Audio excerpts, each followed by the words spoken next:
Today's American Football Stories episode will recap this weekend's Week 2 NFL action.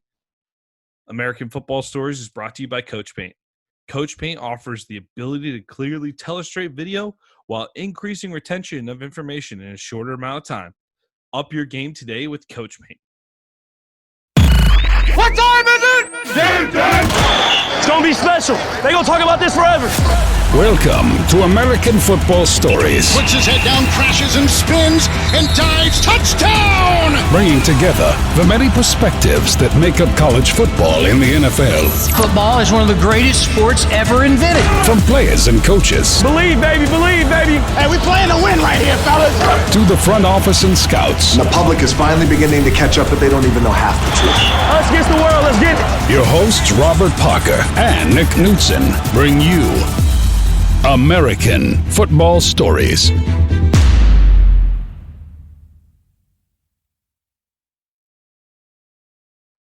Lots of great games this weekend in the NFL, some surprise teams and exciting finishes, but they were almost overshadowed by some major injuries in the tragic story of James White's parents. Obviously we like to talk about what's going on the field, but these are some big stories that coming out of week 2, Rob.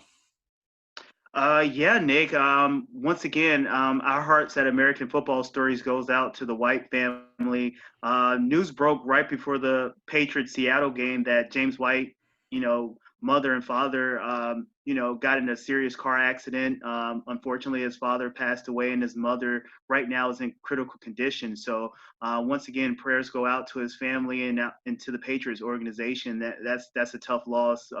Just like you said, yeah. we love to talk about football and everything that happens on the field, but sometimes the stuff that happens off the field, matters and concerns us as well. Yeah, definitely sending thoughts out to James White and his family. And, and this comes at the end of a day, obviously much more serious than anything that goes on the field. But it does come at the end of the day where we saw some major injuries to some of the game's top stars, Rob. Brutal day. A lot of fantasy owners out there, I'm pretty sure were beating their tables and, whatever that they can get their hands on. We saw pretty much a lot of people on the San Francisco roster go down, from the starting quarterback and Jimmy Garoppolo.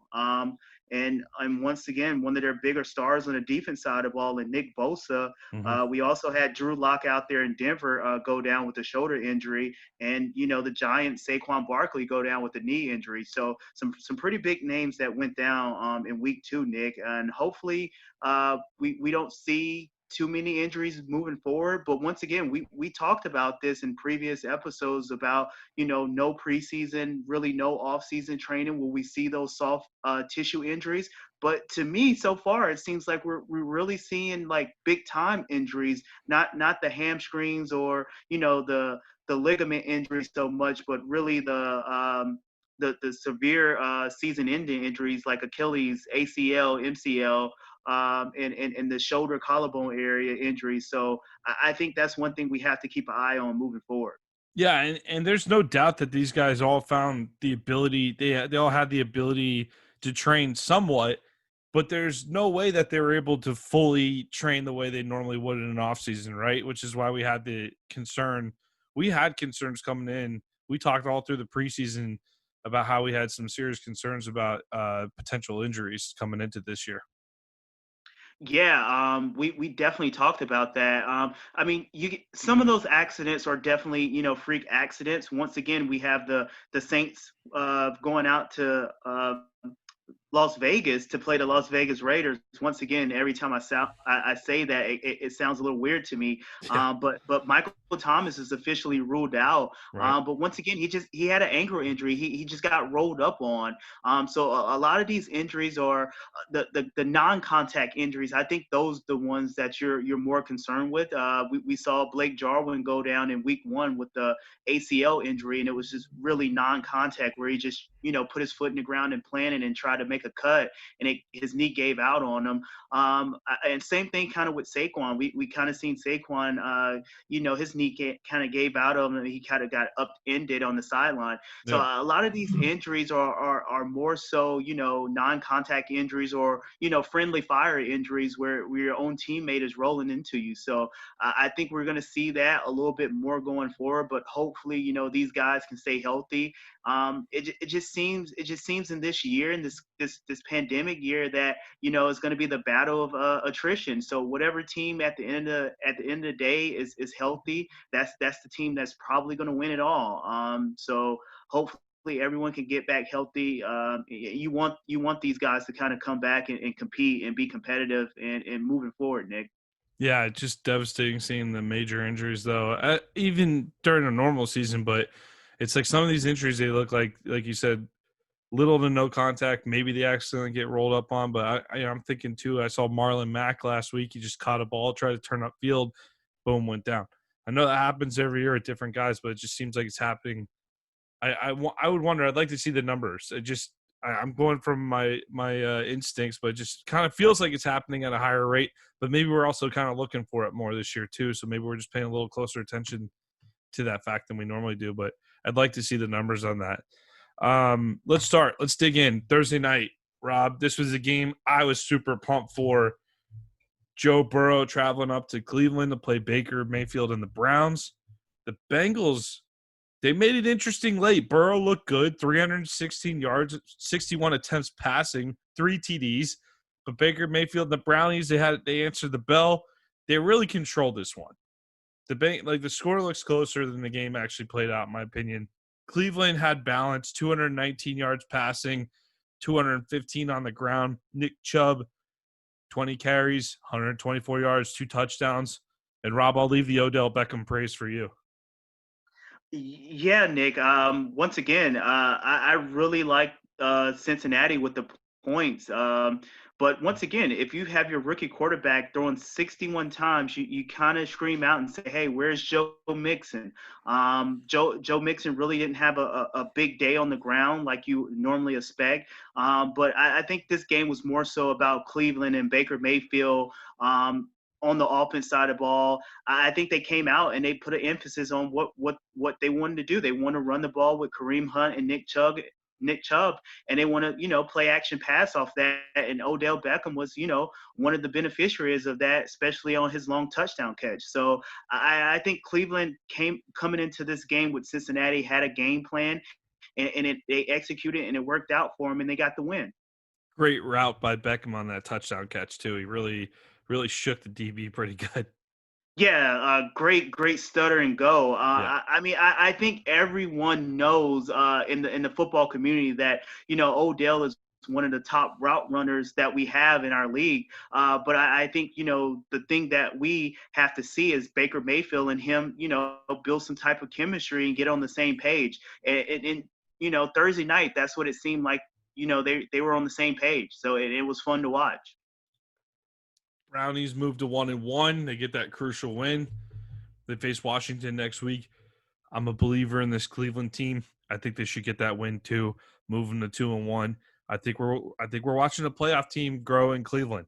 I think we're watching that despite an ugly Week 1 performance and all history telling me otherwise. So I know you're not a big Browns believer yet, Rob, but we'll bring you there. We'll bring you there. I know they got to earn it from you. Definitely. Yeah. All right. So let's jump to Sunday, 1:00 games. A lot of good games in this 1:00 time slot. One of the games that came down to the end, the Bears playing the Giants. And we talked about them. But I'll let you yell out one big Saquon, like for the Saquon fantasy owners out there. Saquon! No! Like, I mean, when he grabbed his knee, Robert, I was shocked. I did not see – it looked like he was stiff-arming the guy as he's being driven toward the sideline, and it looked like he just stepped with his right leg, and his last step, it looked like he had no weight on that leg anyway. So I think it happened on the second to last step on the way out of the sideline, but the way he rolled over, like the tackle itself didn't look bad, but the way he rolled over and banged on the ground, and then turned over, and you saw the replay where he grabbed at his knee and the way he rolled over. You just knew it was probably going to be serious. So looking like the Giants lost a key piece of their offense for the season. Yeah, I mean, even before that knee injury where he kind of like his knee kind of gave out of him, he kind of like grabbed at it. A couple plays before that, he kind of had like a hyperextension of his arm and elbow area where he tries to break his fall, where the DB undercuts him and go for his legs, and he's on the ground swarming with that, and then he eventually comes back. And I just, he had a tough week one matchup with the Pittsburgh Steelers defense. And then once again, you come back in week 2.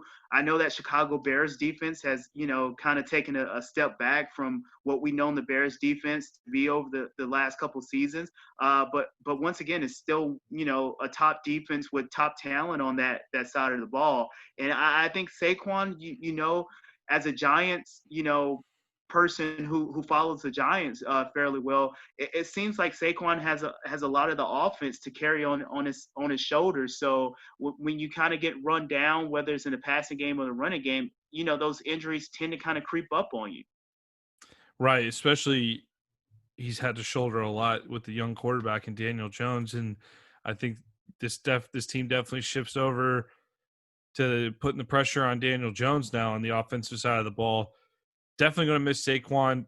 This wasn't a high-profile offense anyway, so they weren't scoring 30 points a game or anything, but you never want to lose a guy like Saquon Barkley. I got a question for you in terms of the injury, though, Robert. Assuming we come back and we get official word this week that it is an ACL tear, what have we seen from other power backs? Didn't Adrian Peterson tear an ACL in the past? Yeah. As a Viking fan, I can tell you that was one injury where it really kind of shook me up. But just seeing Adrian Peterson come back and bounce back from that ACL injury and having the season that he had after that, it goes to show you, just from a medical standpoint, how much we turned the corner. Right. ACL injuries and MCL injuries, they're not the same injuries that of the past. Like we've seen players come back from those injuries and bounce back and have a productive career. So can Saquon be one of the next ones in line to kind of have a bounce back career after a torn ACL? I think so. If you really follow his career and just look at his work ethic, you know he's going to put in the work. He's in pain right now. He's angry with himself or just angry that he got hurt. So we know he's going to use that as motivation and bounce back. Yeah, dude, quads like that aren't entirely genetic. The dude definitely works in the weight room. I think he comes back and bounces back. And even if he's not quite as fast as he used to be, he's still going to be that powerful back that's going to be able to make some moves. And he's still young enough too, where I expect a full recovery and for him to be back. I'd bet on him to have a nice bounce back next year in 2021. Well, let's get to the game here. The Bears raced out to a 17-0 lead behind a couple of Mitchell Trubisky TD passes, but the Bears' offense was shut down in the second half. The Giants had a shot at the end zone from the Chicago 10-yard line on the final play of the game. But, Robert, they could have had 2 shots at the end zone, but on the second last of the play of the game, Jones elected to throw a short 4-yard pass to the sideline. It bought him 4 yards, fine, but, you could have taken 2 shots to the end zone. What the hell? Yeah, definitely a mismanage of this game by Joe Judge and Daniel Jones. Once again, just like you said, you could have had 2 shots of throwing the ball in the end zone. You're not playing for a field goal at this point. You're playing to score. So I just didn't understand the check down from Daniel Jones. You have to drop a particular play to kind of throw the ball in the end zone to give your guy a shot, and that didn't happen at the end of this game. So once again, as a Giants guy who follows the team a lot, that was disheartening for I know a lot of Giants fans. But once again, the Chicago Bears defense stepped up. They came up with multiple big stops to seal that win at the end of the game. Yeah, the heart attack. The Bears, if you have heart problems, it might not be good to be a Bears fan this season. They're taking it down to the wire, it looks like, both games. Man, it's going to be an interesting storyline if we kind of see Chicago be this team where Trubisky does just enough to get them through. And they lean on the defense, but that's what we've seen in 2 weeks. Trubisky makes enough plays to get it done, but overall, you walk away going, that offense. God, we could do a little more on that offense, I think. I would like to personally see Nick Foles get a shot at some point, but they're invested in Trubisky. They believe in what he could do, and certainly with his mobility, I understand, but, man, this team seems like it'd be pretty good if they can just take advantage of a few more. You shouldn't get shut out for an entire half of football. That's pretty tough. And you're up 17-0. Got to close that out. All right. Let's move on to speaking of closeouts, Robert. The Atlanta Falcons played football again, and the Atlanta Falcons did not close out a game. This game was just cruel that it happened. That this type of game had to happen to the Falcons. Rob, we're going to get into it, but I'm pretty sure anyone who watched NFL football today is aware of what happened in the Dallas-Atlanta game. Do you think – am I overreacting to think that this might be the moment? If you're Arthur Blank, the owner of the Falcons, and you watch this type of comeback, does this kind of spell the end of the Matt Ryan, Dan Quinn era in Atlanta for you if you're the owner of the Falcons? I mean, maybe not the Matt Ryan era. I mean, Matt Ryan really played lights out. I don't think you can put this loss on Matt Ryan. Once again, it seems like the 2020 Atlanta Falcons is your same old Falcons from the infamous 28-3 Super Bowl collapse. But with that being said, you tip your hat off to the Dallas Cowboys and Dak Prescott, Zeke, and that defense for actually clawing and fighting back in the game. And I know we're going to get there. We're going to get to that onside kick. But once again, Matt Ryan and Calvin Ridley look like, one of the best quarterback wide receiver duos in the NFL. It was just they had no answer for Calvin Ridley in the first half. But once again, if you have a big lead like that, you kind of have to eat clock and run the ball. But I think this game, yes, it's definitely a meltdown and collapse for the Atlanta Falcons. But I think the Dallas Cowboys showed a lot of fight, and especially with Dak Prescott at the quarterback helm, leading that charge, and Ezekiel Elliott on the ground. But once again, if you're the Atlanta Falcons, you can't lose that game. You just cannot lose that game. And I can see, this year being, Dan Quinn's last year. You never want to call for a head coach's job, but once again, it's just like, you can't lose that game. You really can't. And let me revise my question, because I think I asked it the way I asked it did come across. Like, Matt Ryan, they obviously put up 39 points today. Ryan played very well in this game, as we'll go over. I look at it as quarterbacks as almost like presidents, right? There's different administrations. It's really time. I think what this game is going to do for the Atlanta Falcons is just it's going to be a bit of a reckoning, I feel like, where it's going to be time to start looking toward the future. It wouldn't surprise me to see Atlanta go get their quarterback of the future in the offseason. Maybe it's not time for Matt Ryan to go yet, but I think it's time to start thinking about what's next. Because, man, and I know I'm reacting pretty heavily to this. Atlanta obviously played a very good game for most of the game. They were up. They should have won 99 out of 100 times they closed that game out, most likely. Like, statistically speaking, that's crazy that Dallas even won this game.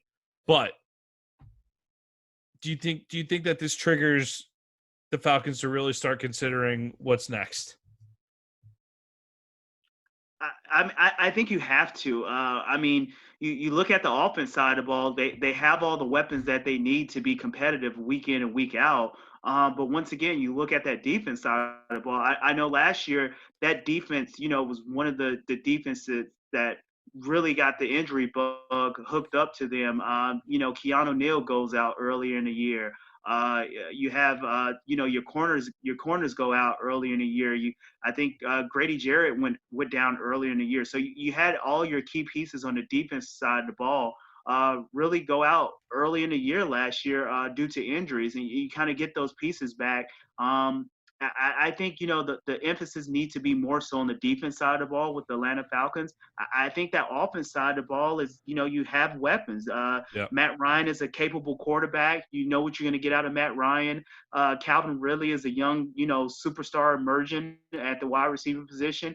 And you still have Julio Jones. Yeah, he's getting up there in age, but we still know what Julio can do. And you bring over Hayden Hurst from the Baltimore Ravens at the tight end position, who's a bigger, more faster Austin Hooper. So I think you have the weapons, and then you bring Todd Gurley back, to his home state. So I think you really have the weapons on the offense side of the ball. But once again, it's really that defense, and you have to look at Dan Quinn, because Dan Quinn's a defensive guy. So, like, what's going on with the Atlanta Falcons on the defense side of the ball, Nick? Yeah, and I think the Falcons are one of those teams that they're good about going after those top free agents, but maybe some of those names are a little flashier than the production you'll actually get. I know they picked up Dante Fowler, who great Florida Gator player, but he's been kind of hit and miss in the NFL. He's definitely had his good moments, but he's a little bit lacking in consistency. But I think you look at some of the issues they've had, it just seems like it's kind of repetitive with them. You're kind of watching the same story with them. And that's where I look at that and think if management's going to start looking at that and really start thinking about, like, hey, this group, we put them in position to have a shot a couple times. It might be time to start thinking about what's next. I think Matt Ryan, I'm not trying to run him out of town tomorrow or anything, but I think they're going to – this is the type of loss that just – I'm not trying to sound dramatic. It just gets you in your soul. Like, you're going to have to reevaluate things a little bit. So – but let's go over the game itself, because the game was awesome. I mean, down 7-0, Ezekiel Elliott fumbles. Ryan finds Hayden Hurst on an open 40-yard touchdown. Easy touchdown. Dallas responds by faking a punt from their own 30-yard line. Robert, the punter passed to the gunner, but the gunner's throw, it was a little low, and the gunner dropped it, but he was open. Yeah, he was. But once again, I think we saw this in week one. We talked about, Mike McCarthy and game time situations. I think this was one of them. We talked last week. We thought that, the Cowboys should have just kicked the field goal, tie the game up, and played defense after the kickoff. But Mike McCarthy thought otherwise. They thought they would go for it. And CeeDee Lamb, instead of running the route past the sticks, he kind of ran under. And that was a great tackle made last week, to stop that Cowboys touchdown.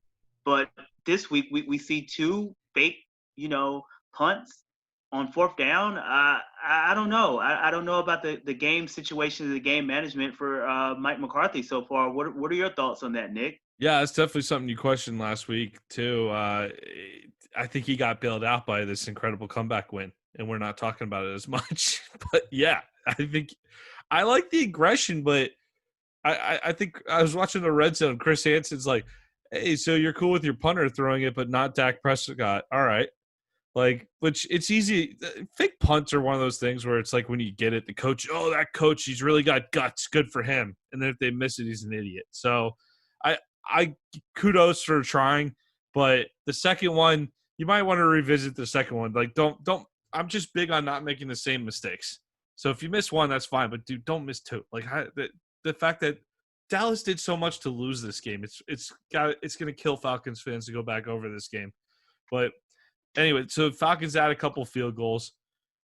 They go up 20-0 at the end of the first quarter, and 20-0. And it's still early in the game, so it's easy to start thinking, well, it's the Falcons. I'm not even going to make that joke, Robert.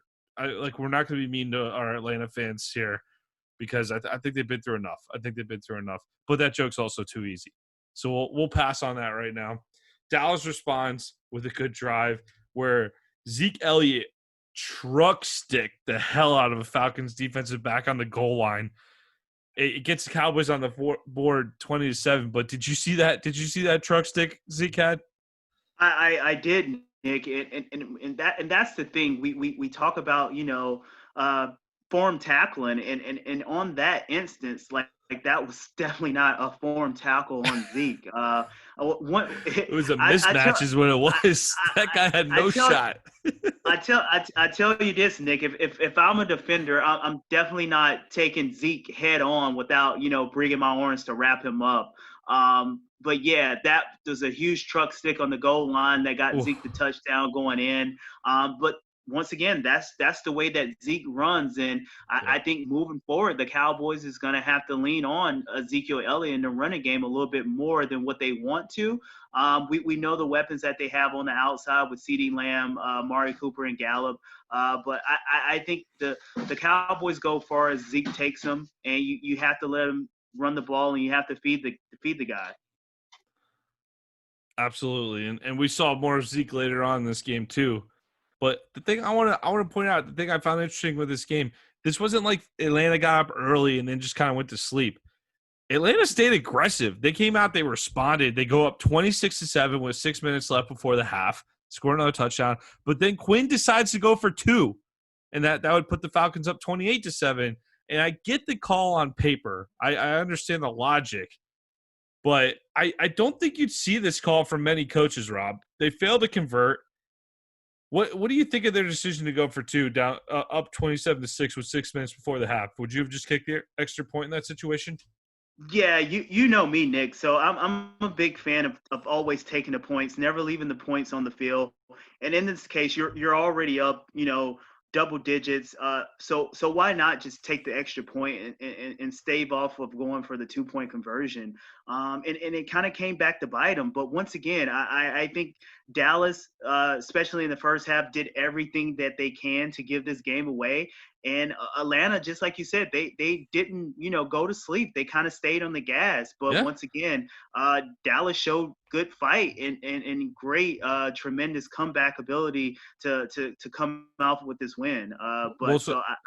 I tip my hats off to the Cowboys. And I know I'm saying that I'm tipping my hat off to the Cowboys, especially what we saw in week 1. But they really show a lot of grit and a lot of moxie on that comeback victory. Well, hold your hat tips for the end because we got more coming here. So Dak Prescott, we're going in deep on this game.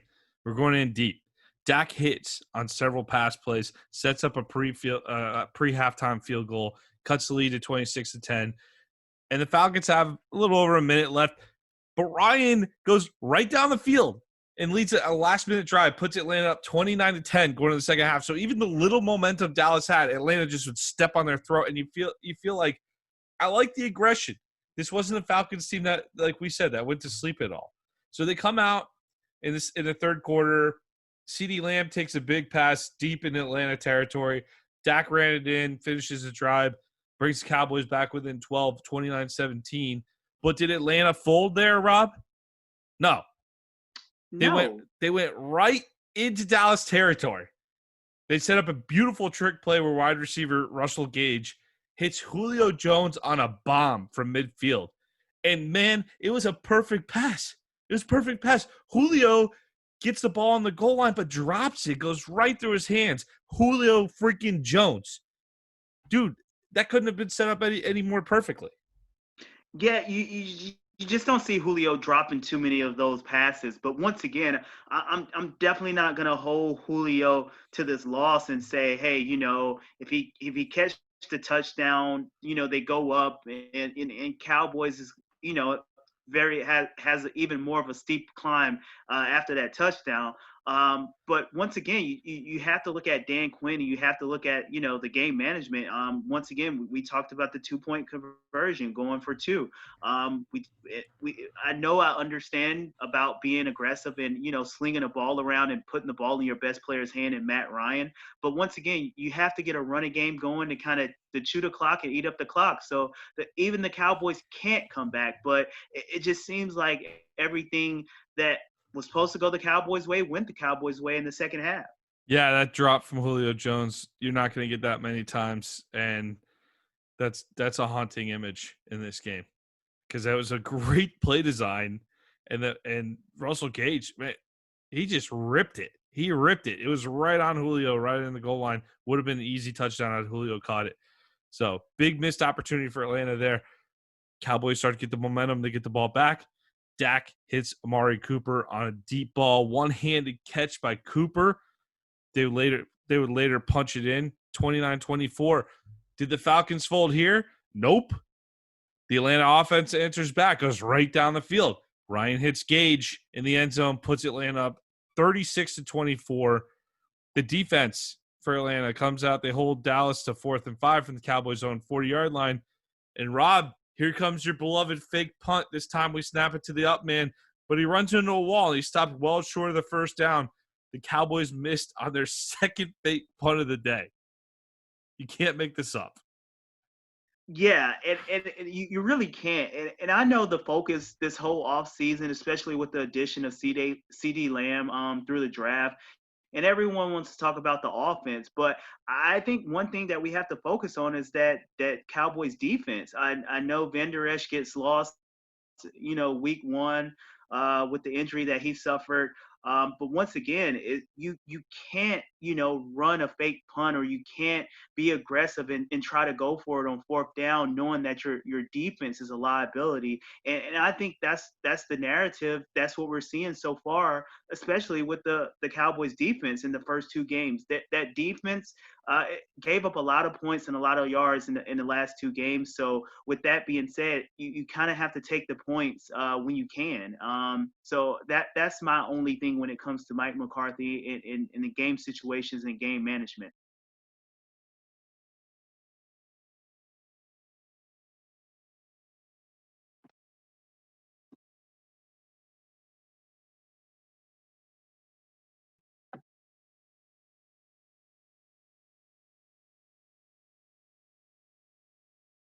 Cut.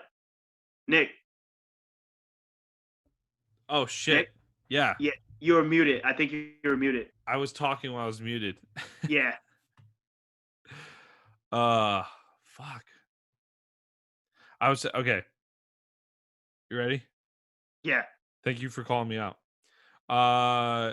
Back in 3, 2, 1, action. Yeah, Rob, I think those Cowboys defensive backs are going to have some nightmares about Calvin Ridley this week. So the Falcons only manage 3 points on the drive. So credit to the Dallas defense, even though Atlanta had great field position. 39-24 lead with 8 minutes left. 39-24 with 8 minutes left, Rob. Cowboys go down the field with ease. Dak hits Dalton Schultz, tight end, for a touchdown. 5 minutes left to make it 39-30. But Zeke is stopped short on a 2-point try, so it's going to stay 39-30. Finally, that Dallas defense comes up with a stop. Everson Griffin sacks Matt Ryan on the next drive to force an Atlanta punt. Dallas goes back to work. Dak hits Michael Gallup along the sideline. Great leaping catch and grab along the sideline, puts the Cowboys in scoring position, and Dak sneaks it into the end zone to make it 39-37 when the play of the year to this point occurs. Rob, I'm going to describe it, and then you see if you can add any more to this. But Greg Zuerlein kicks one of the strangest onside kicks I've ever seen. It's just a sideways roller that slowly inched past the 10-yard mark. And while it's working its way past the 10-yard mark, it almost looked like a basketball game. The Cowboys were able to box out the Falcons. I noticed in particular Hayden Hurst on the sideline was just completely boxed out. So they boxed out the Falcons hands team, recover, and I mean the announcers were going nuts. Everyone was shocked. You just don't see many onside kick recoveries anymore. Yeah, you really don't. And that one particular, it seemed like it was going to go out of bounds, but for some reason, I don't know if it hit a certain part on the turf and it just kind of died and spun around. But I don't know if, that was one of the most impressive offside kicks that I've seen in a long time. And once again, the Cowboys jump on it and they capitalize from it and they go down and they use it to their advantage to win the game. Right. CD Lamb gets hit on a big play, and he gets around the end and takes up the sideline before he gets stopped. But it sets up a 46-yard attempt from Greg Zuerlein, which, of course, Greg knocks through. Dallas wins 40-39. Man, big-time win. I still, even going through the game, I still don't understand how the Cowboys came back and won this game. Got to be devastating for the Falcons. Yeah, it has to be. I think this loss is going to eat on them for the whole entire year. Hopefully they bounce back, but I just don't see them bouncing back after suffering a loss like this. And who knows? Maybe this win gives the Cowboys momentum moving forward, Nick. And we're not going to talk about them being the cardiac kids later on in the year if they especially can get that offense rolling and get that defense to keep up. Right, and I think that you look at that too. Critical to not start 0-2 to the season, even though the Rams looked very good today. So we thought last week that looked like two good teams playing football. So it was just good matchup last week. They played them tough. You come out, you get run on. Yeah, I mean your whole defense just gets shredded for basically three and a half quarters, and you find a way to win here. Pretty impressive stuff. I didn't mention it after the onside kick, but the masked up Jerry Jones double fist pumping is going to be a GIF sooner rather than later. And to me, it stands up there with the fogged up Andy Reid as the fogged up Andy Reid face mask last week as two of my favorite images from the 2020 season so far. Yeah, I definitely concur with that. Definitely Jerry Jones fist pumping with his mask on. That's definitely going to be a GIF. I'm wait to see that my social media feed and see who's going to be the first person to drop that GIF. Yeah, looking forward to that. All right. We spent a ton of time on that game, but it deserved every second of it. So how about them Cowboys? So that's for you, Jerry. All right. Detroit went into Green Bay. Really, you could just simply say go pack go in this one. We'll keep this one shorter. It wasn't much of a game. Aaron Jones was on your fantasy. If he was on your fantasy team today, you likely had a good day. 168 yards and 2 TDs on the ground, plus 68 yards and 1 TD through the air. I know he put up 50 for me in one of my leagues, but nobody cares about your fantasy team, Robert. Keep telling you that, man. Nobody cares. Detroit takes a 14-3 lead in the first quarter with touchdowns from Kerryon Johnson, Marvin Jones Jr., but Aaron Rodgers and the Packers then score 31 straight, which included a defensive touchdown from Shandon Sullivan on a 7-yard interception return, and that really put the game out of the reach heading in the fourth quarter. Another note on the statistically here, the Lions only managed 89 yards rushing on 21 attempts. Rough day for Detroit, Rob, but you're high on this Packers team, right?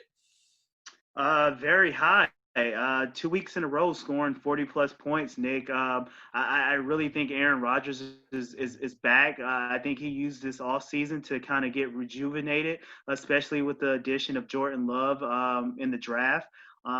Him and Devontae Adams, that quarterback wide receiver duo is definitely one of the best in the NFL.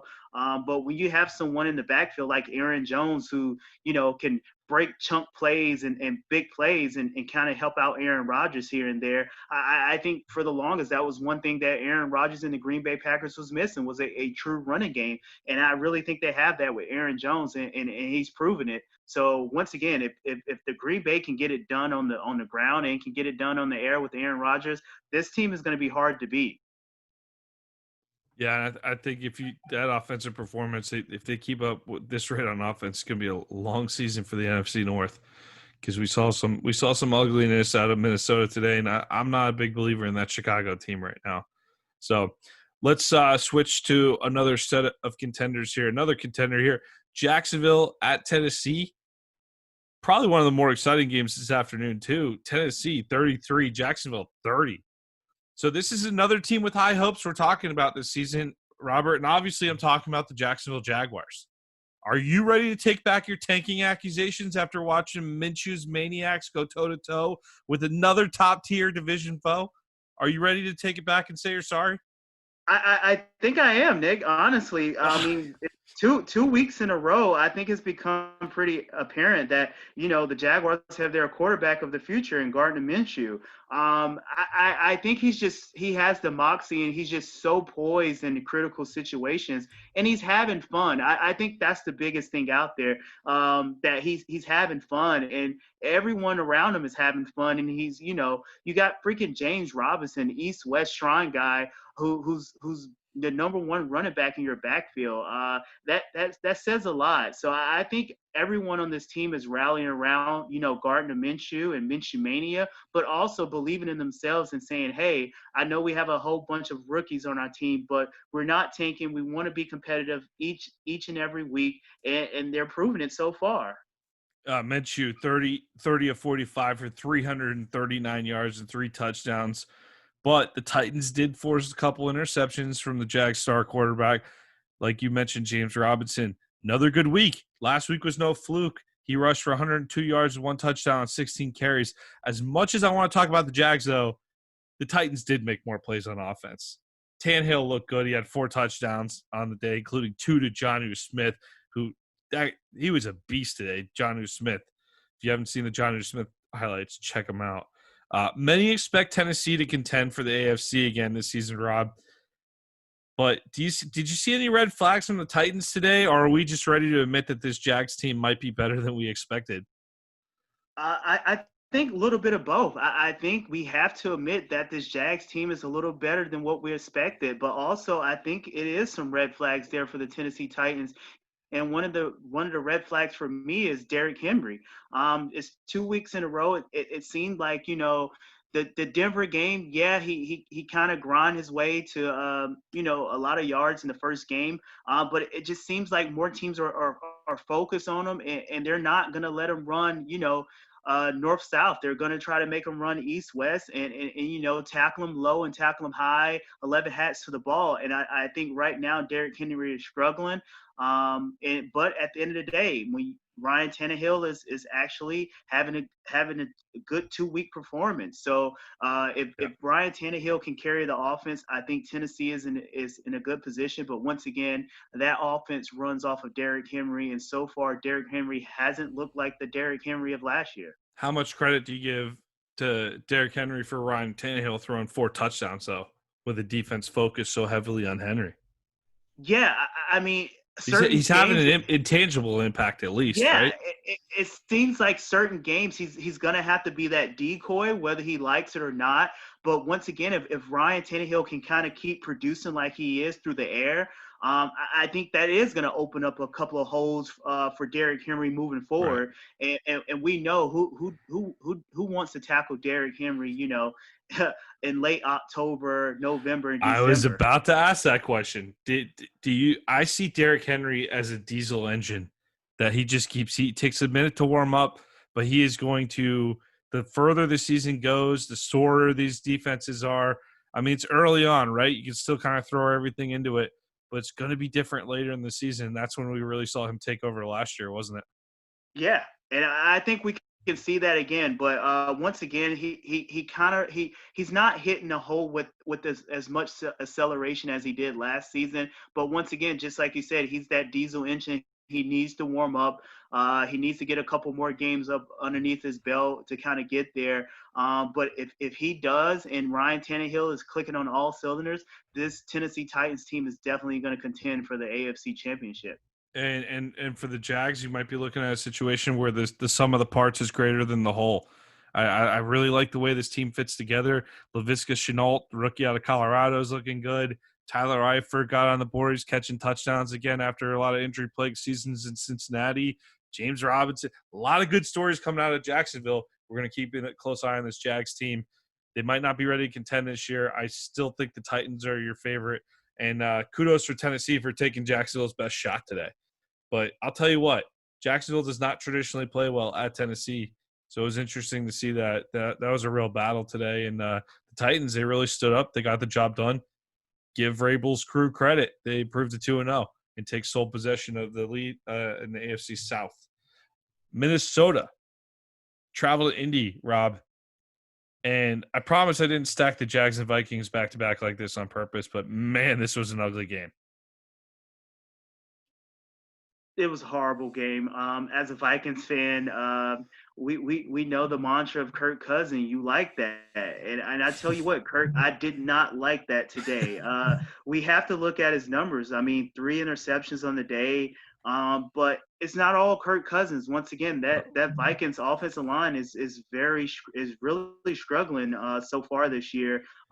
So Kirk Cousins not being a mobile quarterback, and with the struggling offensive line is definitely a recipe for disaster. And you saw that today with the loss in Indianapolis. But once again, the defense, I know Mike Zimmer is definitely going to be on those defensive guys because they pretty much they can't make plays. And I know some guys were out with injuries, but for the most part, that Vikings defense is young and is not making plays at this time. And Jonathan Taylor just looked like a man child running through that Vikings defense and that Mike Zimmer's defense.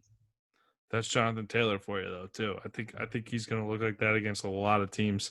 Let's go back to the offensive side of the ball for Minnesota. Kirk Cousins took a safety today.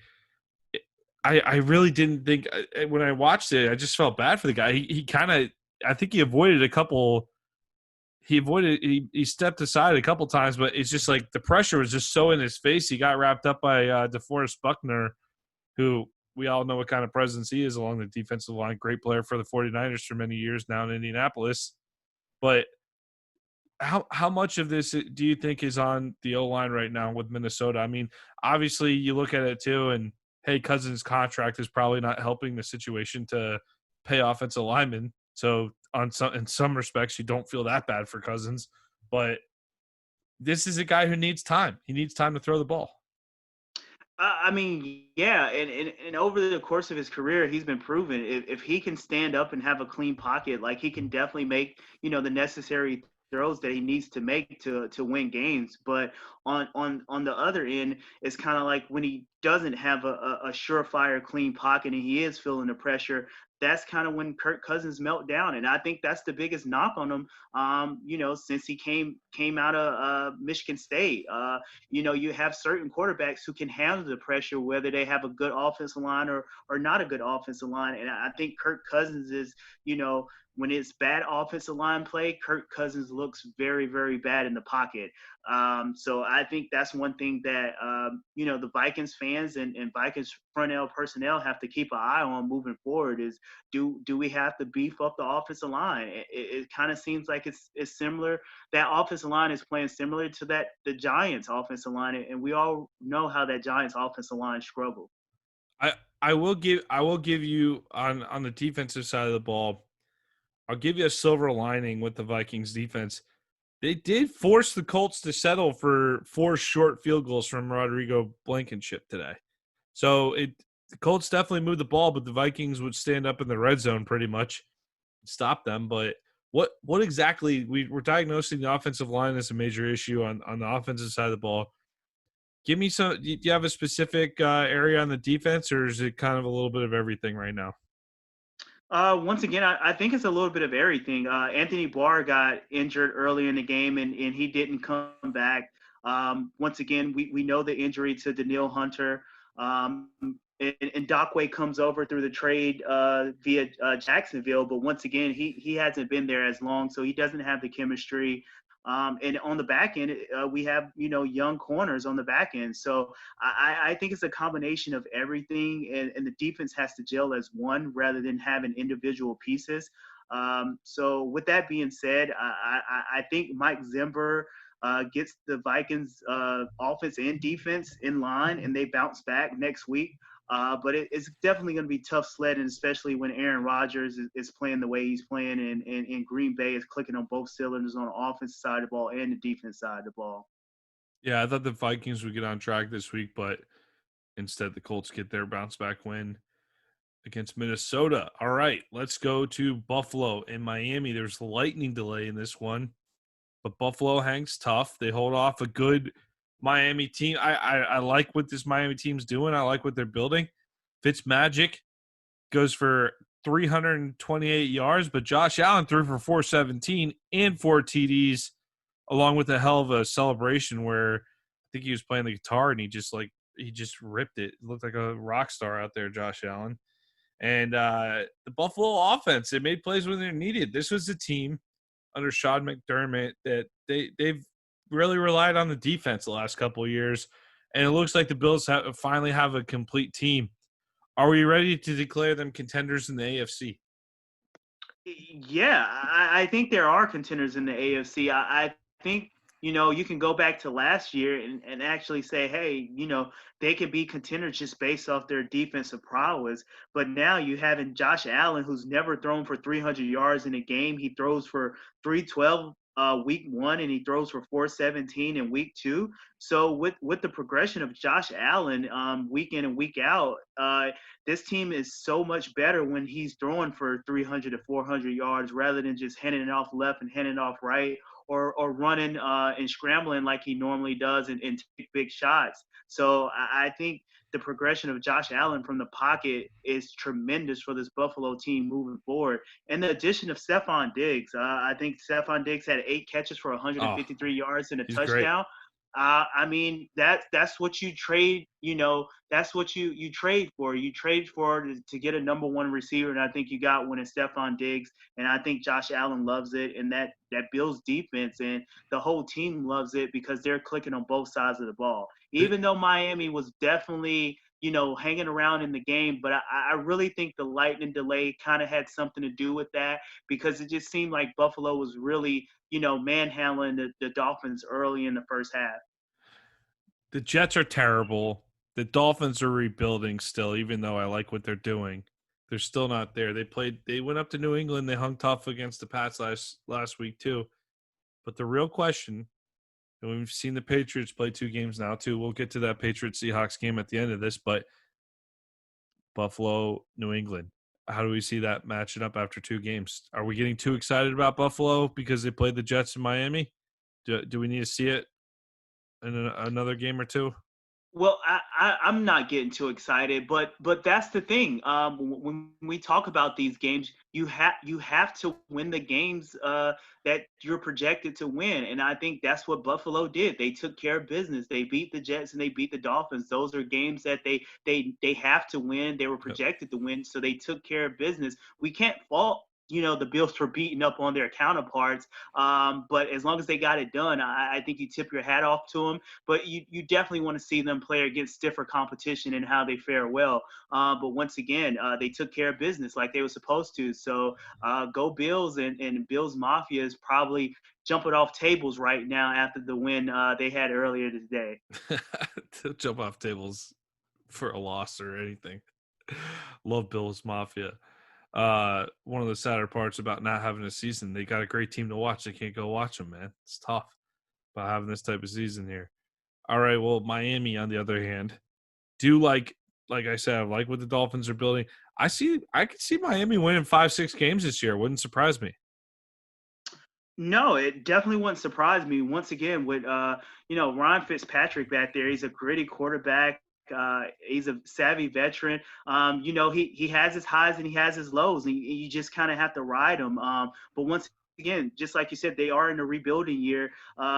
This is the time where you do let Tua kind of, stand on the sideline and look at the game from afar. And then once he gets the shot, he can be, more prepared and better prepared to handle for the situations that, going to be thrown at him. But once again, I think this Dolphins team has a lot of key pieces on both sides of the ball where they can win games. But once again, I just love the competitive spirit of the Dolphins week in and week out. Yeah, they're definitely they're a fun team to kind of keep an eye on during the games now. It's not the same Miami team we saw at the beginning of last year at all. All right, San Francisco at the Jets. I mean, we just started off with a big run on a sweep from Raheem Mostert. Just flew down the sideline. Just great. Just it looked so easy. It looked like the easiest run in the world. But they were talking about that on their next gen devices, the trackers and the pads that they have. They're saying that's been the fastest run recorded in the NFL the last couple of years. Easy win for the Niners, but costly. They lose Mostert, they lose Jimmy G, and they lose Nick Bosa, which is likely an ACL from what we're hearing. But, the Jets are looking like the leader in the clubhouse right now for that top pick. Trevor Lawrence might be heading to New York. The offense having a real tough time. How much do you think the injuries are going to impact the 49ers, though, in a tough NFC West, Rob? I think the injuries is going to affect, not only the 49ers, but every other team that's in the NFL. And we had conversations about this, Nick, about this year being a battle of attrition. And I think you see that. Week one, we had some notable names go down. For the Jets, Le'Veon Bell didn't play today. He's coming back from a hamstring injury that he suffered in week one, but that he's been dealing with, this off season as well. But just like you said, you mentioned Jimmy G going down, Mostert goes down, and Nick Bosa goes down, probably with the most severe injury of all three. But coming into the game, you didn't have George Kittle, you didn't have Richard Sherman. So I think this San Francisco 49ers team is definitely beat up and banged up. And in order for them to get back to the Super Bowl and make a Super Bowl run, they have to be healthy. So I think moving forward, San Francisco is definitely going to be in trouble. Because they just don't have the players and the playmakers out there. I know Deebo Samuel is still, going through his Debo's rehab. out too. Yeah, he's still going through his rehab and trying to get back on the field. But it's going to be hard sledding for the 49ers moving forward without, the stars that they need to make a push for a Super Bowl run. Yeah, the Niners just can't catch a break this year. Rough start for them. So good win today, but very costly. Very costly. Rough start for San Francisco. All righty. Let's go on. We'll stick in the NFC West with another victorious NFC West team. The Rams travel across the country to Philly, and they just hammered the Eagles. The Eagles kind of got back in it for a little bit, but more mistakes from Carson Wentz gave the Rams this game pretty much. And the Rams, they look like they're back to their Super Bowl form. Goff throws for 3 touchdowns. But more importantly, that defense is really coming through. They came up with 3 turnovers. How are you feeling about the Rams right now, Rob? Yeah, you're right about that. It really looks like they're coming back to their Super Bowl form. But anytime you have Aaron Donald and Ndamukong Suh on that front line, you should put pressure on quarterbacks. You should be able to stop the run. And when you have a lockdown corner like Jalen Ramsey on the outside, you should be able to do multiple things within your defensive scheme to kind of cause a favorable matchup for your guys. But I think more so than the defense, we just have to look at Sean McVay and Jared Goff. It just seems like they're on the same page, and it seems like they're hitting on every big play that they can. And it just looks like they're having fun. Like whether it's the in and rounds with Cooper Kupp and Robert Woods, whether it's the throwback to the tight end and Tyler Higbee. I know Cam Akers kind of suffered an injury earlier in the game, but once again, you have depth in the running backfield with Henderson and Malcolm Brown. So I think this Rams team is very diverse, and I think Sean McVay, at the helm is a really good leader to kind of get this team back rolling for a Super Bowl push. Well, I know I did say it was like 2018, but I do think Ndamukong Suh's over in Tampa now, right? He's a Buck. Yes. Yep. Yeah. He is. I take the blame for that because I said it was 2018. Your head went to the 2018 roster right there, man. Yep. You made me question myself there for a second. I was like, wait, he's back with LA? I was like, yeah. You're right. The 2018. Yep. Yeah, they're back to their 2018 form. They Ramsey, holding up that backfield on the defensive backfield down on the front lines. I really like what they got going out in LA. I think I saw second week of seeing those new uniforms. They're not my favorite, but I think we're all really tough on them. I think those uniforms are better than they get credit for online. I don't know about you. How'd you like the roads? I think they are. I like the new uniform, the whole LA, the new stadium, the unveiling of the new stadium last week. But I'm just really a big fan of Sean McVay right now. I think him and Goff has something going. But that is a tough division, but it wouldn't surprise me if the Rams come out on top in that division. Well, I'll get to that in 1 second, but let's deal with some Philly depression real quick. You're 0-2. Probably would have thought you had a good shot to start 2-0 seeing the schedule, but you got the Cincinnati Bengals coming to Philly next week. And I don't think that's not a gimme. Cincy is not a gimme anymore this season. I think Burrow showed that on Thursday night. Philly faces a must win, Rob. Are we ready to write the Eagles off, or you going to give him a shot to stick around? I don't know. I might have to write him off early. I mean, Tough. Outside of Miles Sanders, Nick, this team doesn't have anything to work with. I mean, we literally saw,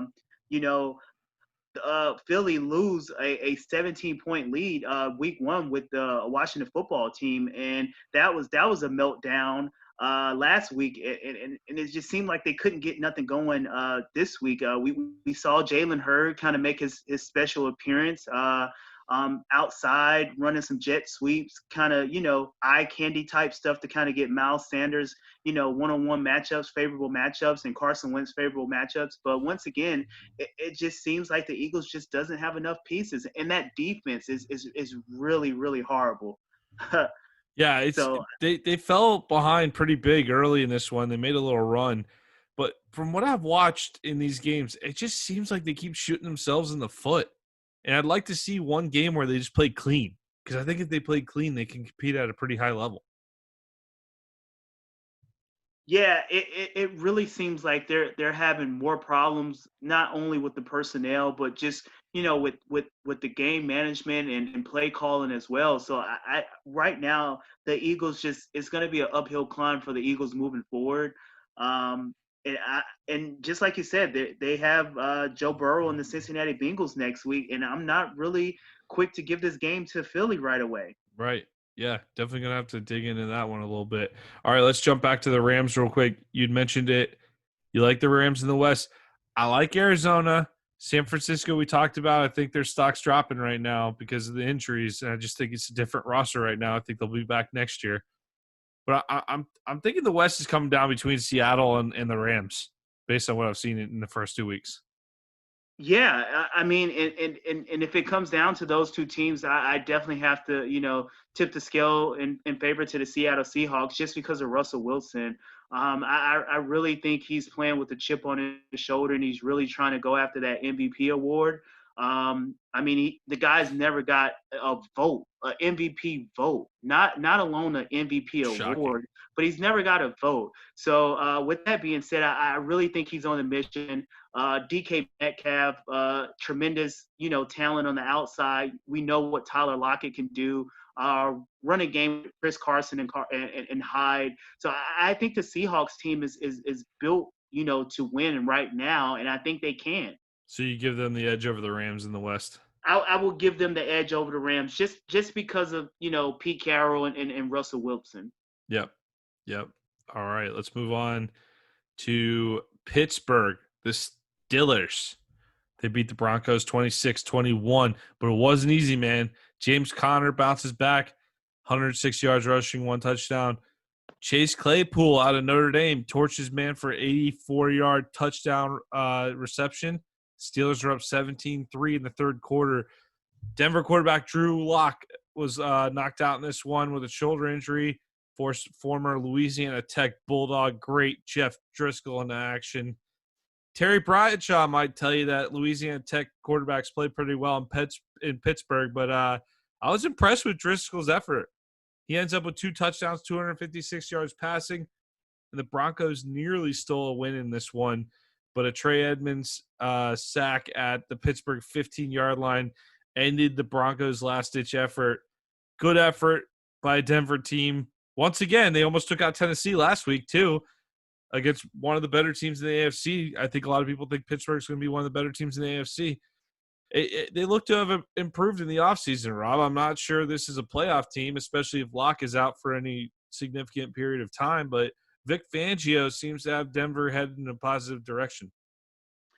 Yeah, he does. I think it's a lot of talent on this team. And once again, another injury that kind of happened through that Broncos-Steelers game was Jerry Jeudy. He kind of got banged up, going across the middle.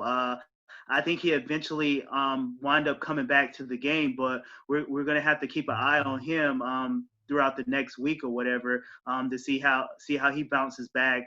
But once again, losing Drew Lock, that's pretty big. You play without Cortland Sutton, your number one receiver in week one, and now you play without Drew Lock for probably majority of the game in week 2, and you stuck around and you hung around in both of those games. So I think moving forward, if you're a Denver fan and you're a big Fangio, I think you have something to lean your hat on moving forward. Yeah, absolutely. And I think their schedule is going to lighten up a bit, but Tennessee and Pittsburgh, those are two tough chores right off the bat. Another thing I took away from this game, it's nice to see Pittsburgh's offense making some explosive play after a year without Roethlisberger.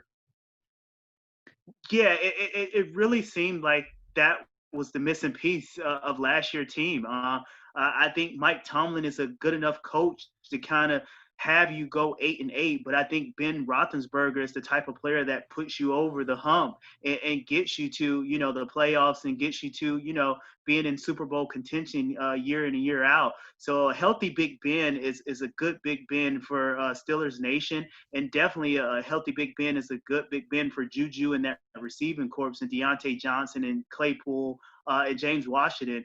And Lots of you tip your weapons. hats off.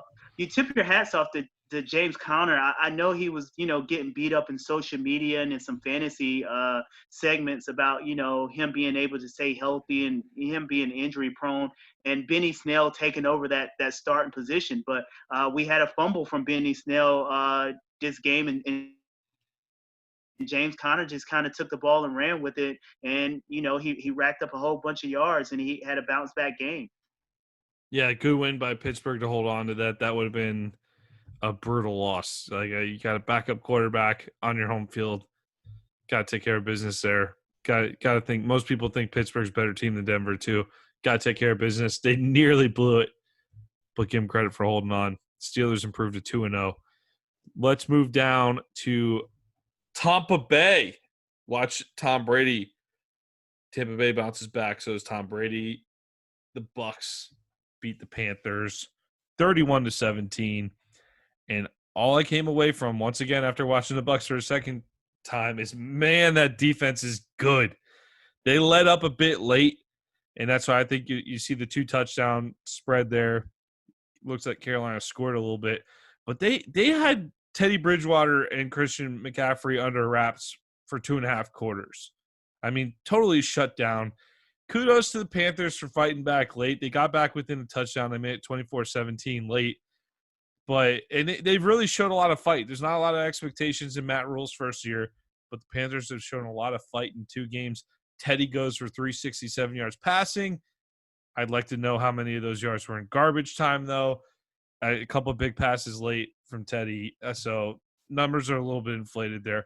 Brady and the Bucks looked more in sync today on offense, but A, they weren't playing an awesome Saints defense, and B, they still made some silly mistakes. Like Scotty Miller, who everyone's raving about, he dropped the ball. He's open the end zone. And another Tampa wide receiver along the sideline just had the ball straight up bounce off his helmet on an open route. Like I don't think Tom Brady's going to handle that very well in film study. Leonard Fournette made his presence known today.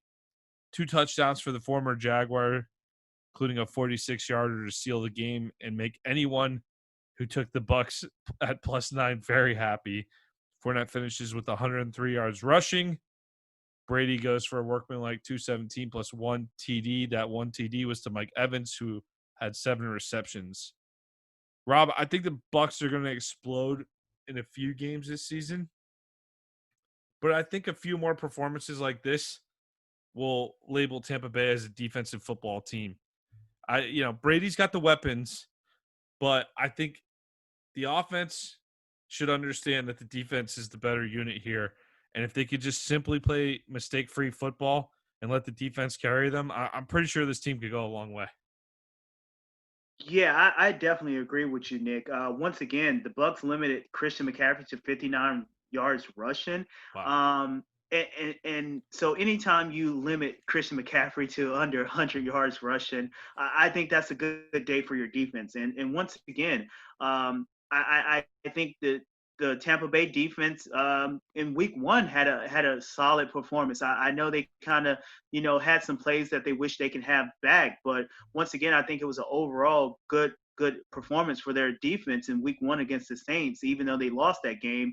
But I think this game was all about Brady and how Brady was going to bounce back. And it just seems like, it's only going to take a matter of time between Brady and Mike Evans to kind of get that chemistry and connection together. Just like you said, they hooked up on a back shoulder throw in the game. And I think that was good to go, good to see moving forward if you're a Tampa fan. But they didn't play without Chris Godwin.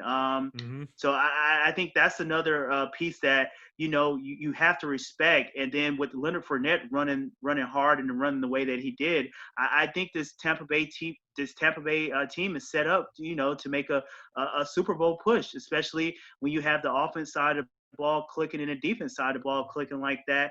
I just think, Tampa is a couple of games to kind of get under their belts, to get that chemistry there from exploding and kind of, covering the spread in these next couple of games, if you ask me, Nick. Yeah, I'm looking forward to it. There's going to be a couple of those games this season where Brady goes off for 300-plus yards and throws for 3 or 4 touchdowns, and the defense is awesome, and the team looks unbeatable. But the only question is going to be, which games does that happen in? Is that going to happen in a meaningless game, or is that going to happen when the Bucs need it most? And I definitely see the Super Bowl potential with this team, but man, they're a little sloppy still on the offensive side. They definitely need to clean it up a little bit, and we saw that bite them in New Orleans last week. Carolina is a lesser opponent. We expected them to bounce back and cover the 9 today, and they did just that. They took care of business. Good for them. Leonard Fournette, like seeing him get involved. If he's involved and he can be a steady presence for this Bucs team, this offense is going to be in great shape going forward.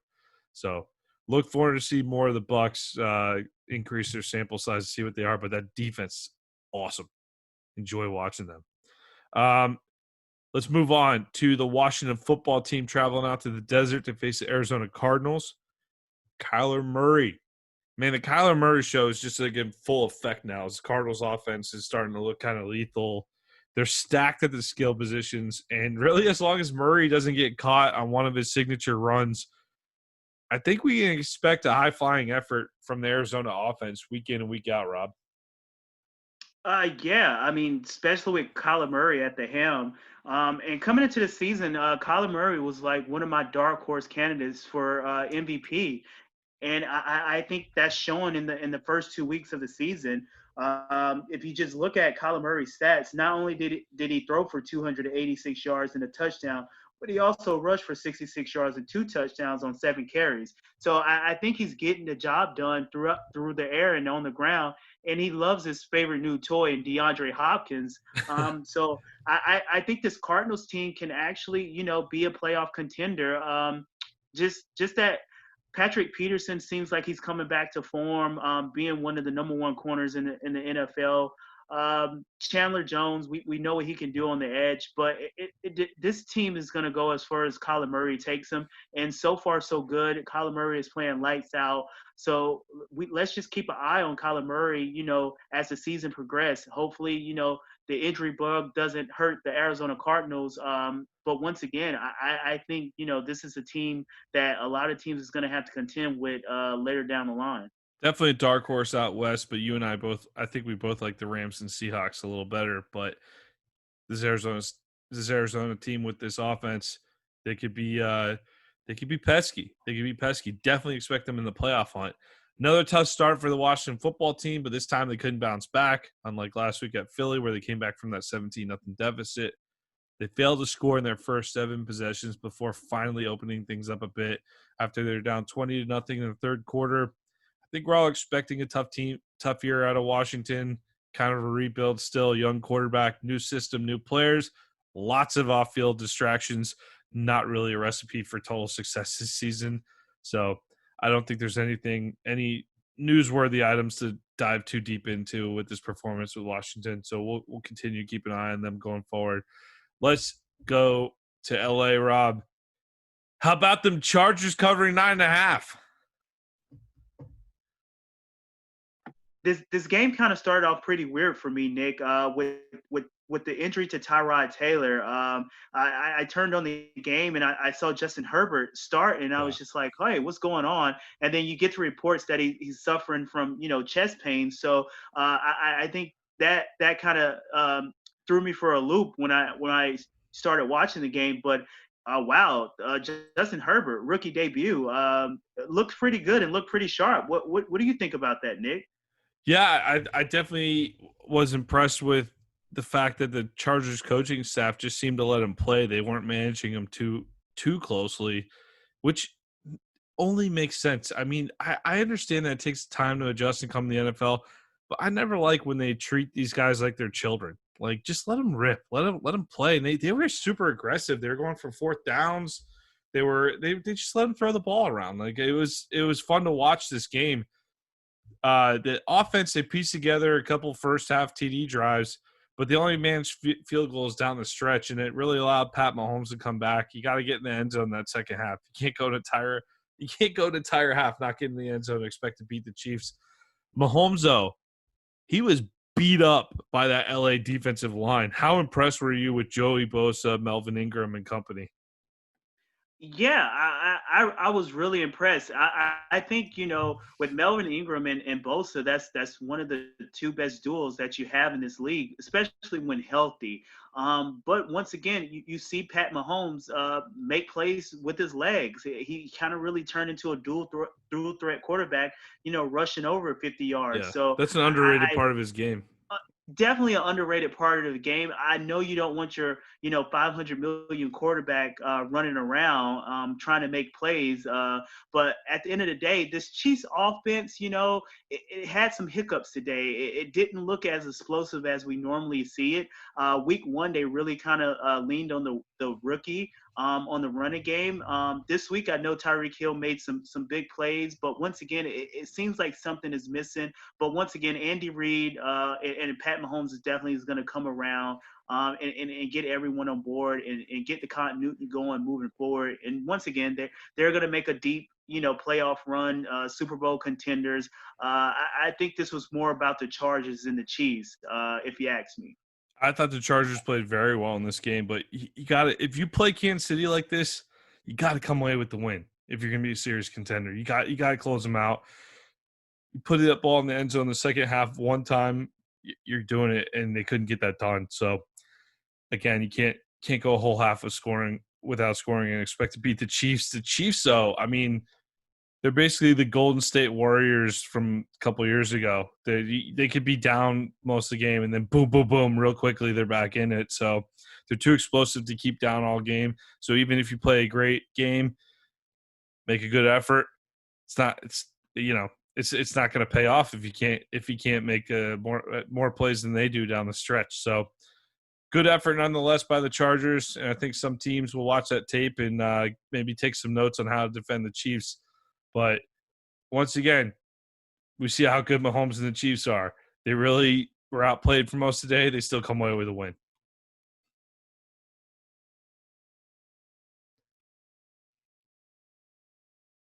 Yeah, just like you said, that Chiefs offense is just too explosive. So if you want to go and you want to beat them, you're going to have to beat them. Even if they make a couple mistakes here and there, they have enough firepower to kind of make up for it. It was great that the Chargers actually took them to overtime, but once again, you have to come out with the win. But I just thought that Justin Herbert played a hell of a game in his rookie debut. Yeah, good for him for being put on the spot and handling it that well.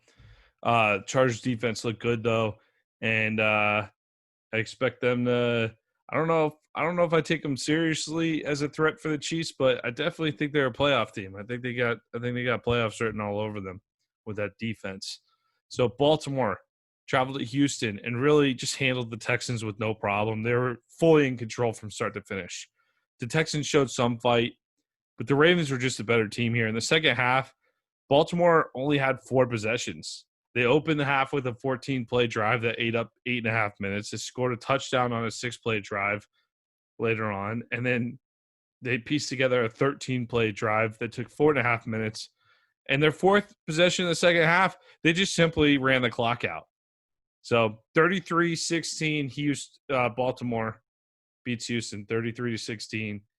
And Rob, Houston, do we have a problem, or have the Texans just played two of the better teams in the AFC? I do think we have a problem, Nick. I know everyone was looking at, the quarterback matchup, Deshaun Watson and Lamar Jackson, especially going back to their collegian days when Lamar was in Louisville and Deshaun was in Clemson. That was a great game. Don't know if you can remember that one when it went down to the wire. Oh yeah. But that was a great game, and it seemed like the narrative surrounding this game is that everyone was suspecting that back and forth matchup. But we do have a problem in Houston, and the problem is DeAndre Hopkins is not there, Nick. That's the problem. Deshaun Watson 2 weeks in a row, he's running for his life. The offensive line just doesn't look like it's gelling. He doesn't have any pieces to kind of help him out. David Johnson had a pretty decent, solid game last week, but this week he really didn't do too much. So once again, I think we have a big problem in Houston, and it's not Deshaun Watson, it's everyone else. The one bright spot on the defense side of the ball was J.J. Watt, putting some pressure on Lamar Jackson and getting a couple of sacks. But once again, outside of Deshaun Watson, I think we have a problem with everyone else. Yeah, Houston's just they're very vanilla. There's no real identity with what they do right now. Like we play good defense and we have Watson and we let him do his thing. But I mean, you look at how the Ravens just fully embraced what Lamar Jackson could do and just design that offense to go toward all of his strengths. And you're right. I think Deshaun Watson, he's missing the weapons that he had last year, but he's still got a few weapons around him. And this just feels like the Texans are in need of a change. I think we might see some change coming down the road for them, but tough opening schedule. Kansas City, Baltimore doesn't really get much worse for that. So I have a hard time putting too much stock in 0-2. But then when you look at their division, the Colts, the Jags, Titans, I mean, you're going to go 3-3 at best on that stretch, maybe 4-2 at best. Like it's not like the division's easy either. So starting 0-2 is just a tough look for the Texans. Might not be their year this year. So we'll see. We shall see, as you like to say. Let's move on to the Sunday night game. The Patriots traveled across the country to go play the Seahawks in Seattle. This was a great game. Went down to the final play. And I see the Seahawks as the favorite in the NFC at this point. And yet New England still battled. So this New England team that we're still figuring out post-Tom Brady era New England, like they're hanging in there with no problem, Rob. Yeah, Nick, it just seems like Bill Belichick gets it. Like he knows how to coach. No matter the circumstances or the situation, it seems like he's always going to adapt to his personnel. And that's one thing that he's showing, especially in the first 2 weeks with Cam Newton running the ball and just letting Cam be Cam. However, you just wish that Cam could get a little bit help from the ground game. But actually, Julian Edelman had a pretty good game tonight, and N'Keal Harry actually had a pretty solid game tonight. But once again, the defense has a lot of opt-outs on that side of the ball. Stephon Gilmore shadowed, DK Metcalf around. He kind of got beat on a deep ball that Russell Wilson just laid in perfectly. But you're not going to see Stephon Gilmore get beat too much. So I think, that was a isolated incident as such where, your best corner is getting beat on a deep ball. But other than that, I think Cam in the New England Patriots actually brought it. But once again, Russell Wilson, he's in MVP form. He's dropping dimes like we know Russ can do. And I think the Seahawks has a ground game with Chris Carson and Carlos Hyde. I think the only thing that's lacking from the Seahawks is, a consistent pass rush. That's why you see Jamal Adams, blitzing a little bit more often than what you would like to see. But they kind of have to put him in that role because they're really not getting a pass rush from their front four. Well, Adams definitely showed up again tonight. But, this was a back and forth affair into the second half. In my opinion, the turning point of the game was when Quentin Dunbar picked off Cam Newton late in the third with the Seahawks up 21-17. And really the game kind of morphed into a shootout at this point. Wilson led Seattle down the field, hit rookie Florida rookie 6th-round pick Freddie Swain for a touchdown to go up 28-17. But, undeterred, Newton leads the Pats down the field for a response to cut it to 28-23.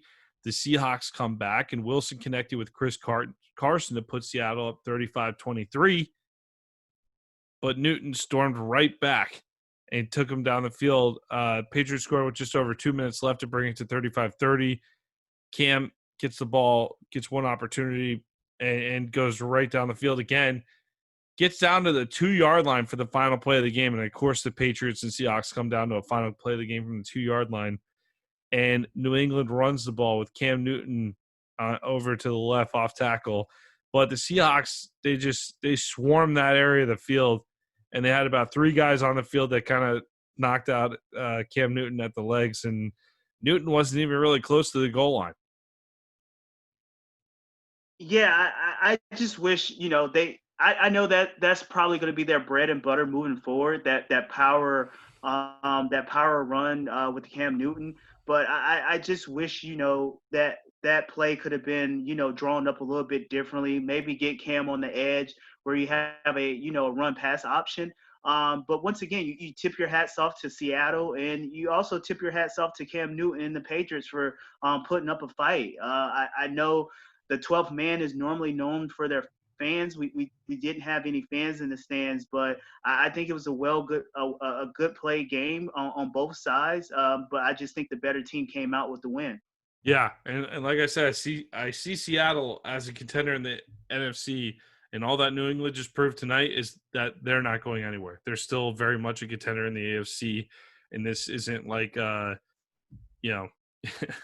janky like remade New England team that's just kind of like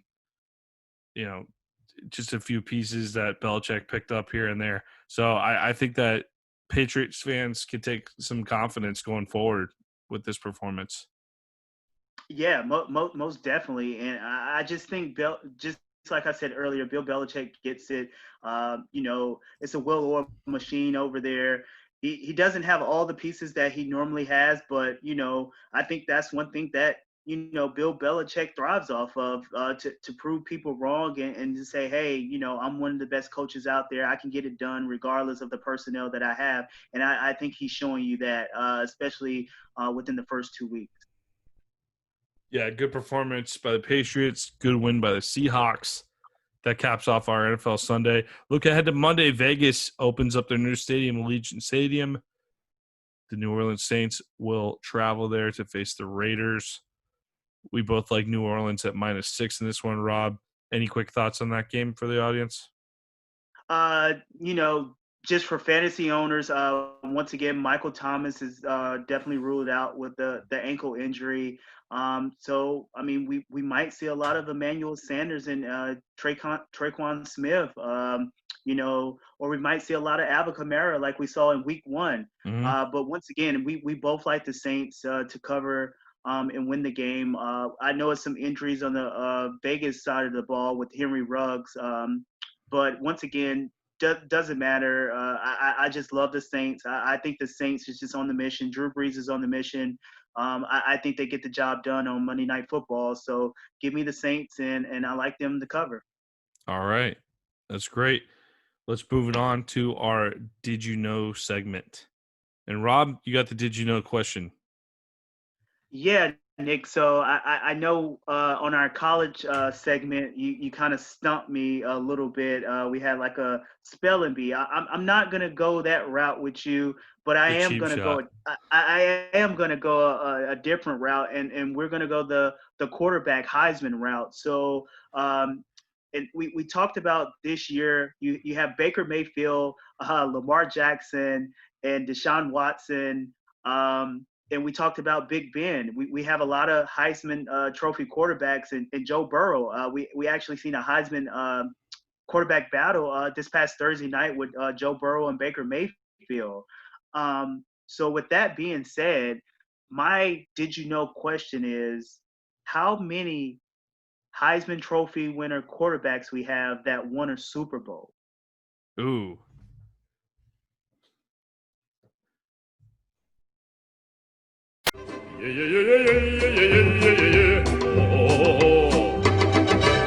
Football Stories is brought to you by Coach Paint. Coach Paint offers the ability to clearly tell a straight video while increasing retention of information in a shorter amount of time. Up your game with Coach Paint today.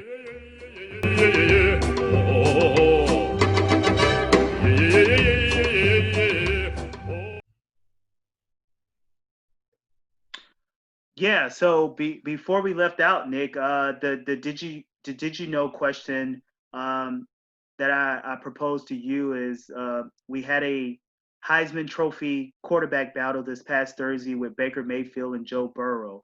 So my question to you is, how many Heisman Trophy quarterbacks have won a Super Bowl? Man, the reputation of Heisman winners is that they usually don't have great NFL careers. So that's an interesting question. And I know Big Ben and Deshaun Watson appreciate the inclusion in the Heisman Club on that. But I really feel like Deshaun got snubbed, but that I digress. Oh, So, it was a personal Heisman. It was a personal Heisman. Definitely. That was definitely a personal Heisman, but I digress. Robert Parker Heisman. Yeah. Okay. Yeah. So my bad. I'm not familiar with that list. Yeah. So we're gonna save that for another episode. But Who yeah, do I feel should have won the Heisman? I'm still fired up about Deshaun not getting the Heisman that year, but I digress. All right. So let's go. So Super Bowl winning quarterbacks. I know Jim Plunkett in the 80s. Joe Theismann did not win the Heisman. So it wasn't him. He did not. I know, yeah. So can't count him. All right, I gotta go through my man. This is a tough question.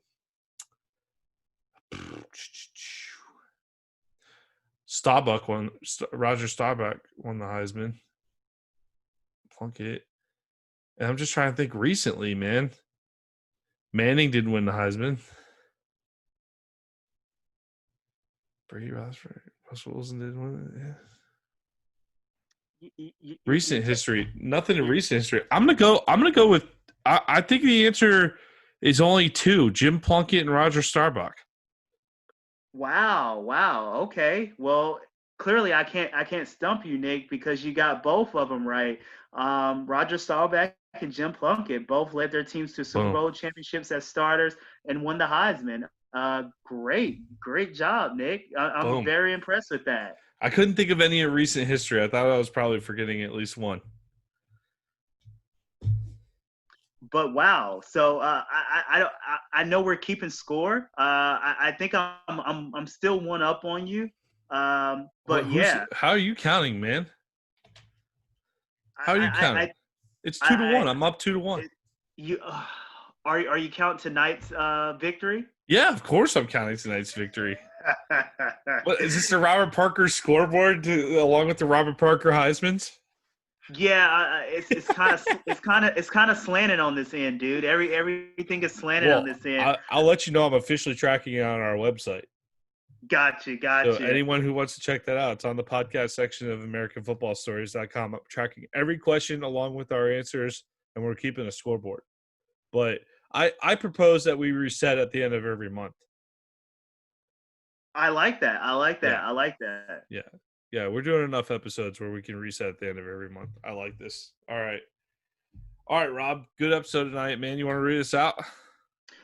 Yeah. So we just want to thank everyone for listening to American Football Stories. Once again, we are powered by Coach Paint. Please beef up your scouting clips with Coach Paint. Please follow us on Spotify, YouTube, Twitter, and rate us 5 stars and tune in to next week's episode. Thank you.